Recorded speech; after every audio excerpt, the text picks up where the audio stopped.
মৃতদেহটা আমাদের কাছে বুঝিয়ে দিয়েছে। আব্বার মুখের শেষ কথাটা আমরা শুনতে পারি নাই।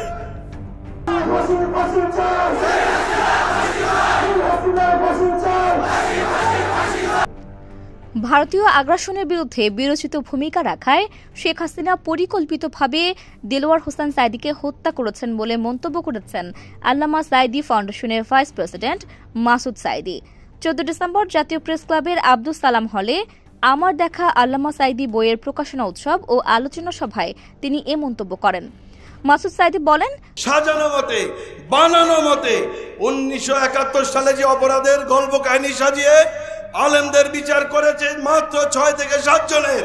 1971 সালে কি এই 6-7 জনই যুদ্ধপরাধ সংগঠিত করেছিল? তাহলে অন্যদের বিচার হয়নি কেন?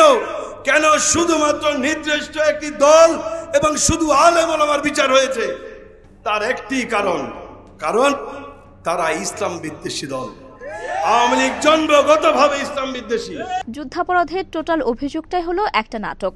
তিনি আরো বলেন, ভারতীয় রাজনৈতিক ও অর্থনৈতিক আগ্রাসন যখন বাংলাদেশের উপর চেপে বসত তখন সবার আগে বাঘের মতো গর্জে উঠত আল্লামা সাঈদীর কণ্ঠ। মাসুদ সাঈদী জানান, ধর্মীয় অনুভূতিতে আঘাত হানার হাস্যকর মামলায় আল্লামা সাঈদীকে 2010 সালের 29 জুন গ্রেফতার করা হয়, কিন্তু বিচার করেছে তথাকথিত যুদ্ধাপরাধ মামলায়। আল্লামা সাঈদীকে যুদ্ধাপরাধ মামলায় গ্রেফতার করার মতো প্রমাণাদি সরকারের হাতে ছিল না।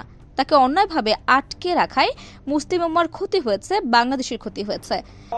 ভারতের প্রেসক্রিপশনে খুনি হাসিনার নির্দেশে মানুষকে সাপের মতো পিটিয়ে মেরে ফেলার পর 2010 সালের 22 ফেব্রুয়ারি থেকে 25 ফেব্রুয়ারি পিলখানায় আমাদের গর্বের সেনা সদস্য 57 জন সেনা সদস্যকে গুলি করে হত্যা করেছে এই খুনি হাসিনা। বইয়ের প্রকাশনা উৎসব ও আল্লামা সাঈদীর জীবন ও কর্মশীর্ষক আলোচনা সভায় তামিরুল মিল্লাত কামিল মাদ্রাসা টঙ্গীর সাবেক ভাইস প্রিন্সিপাল মাওলানা মোহাম্মদ শফিকুল্লাহ আল মাদানী সহ অন্যরাও বক্তব্য দেন।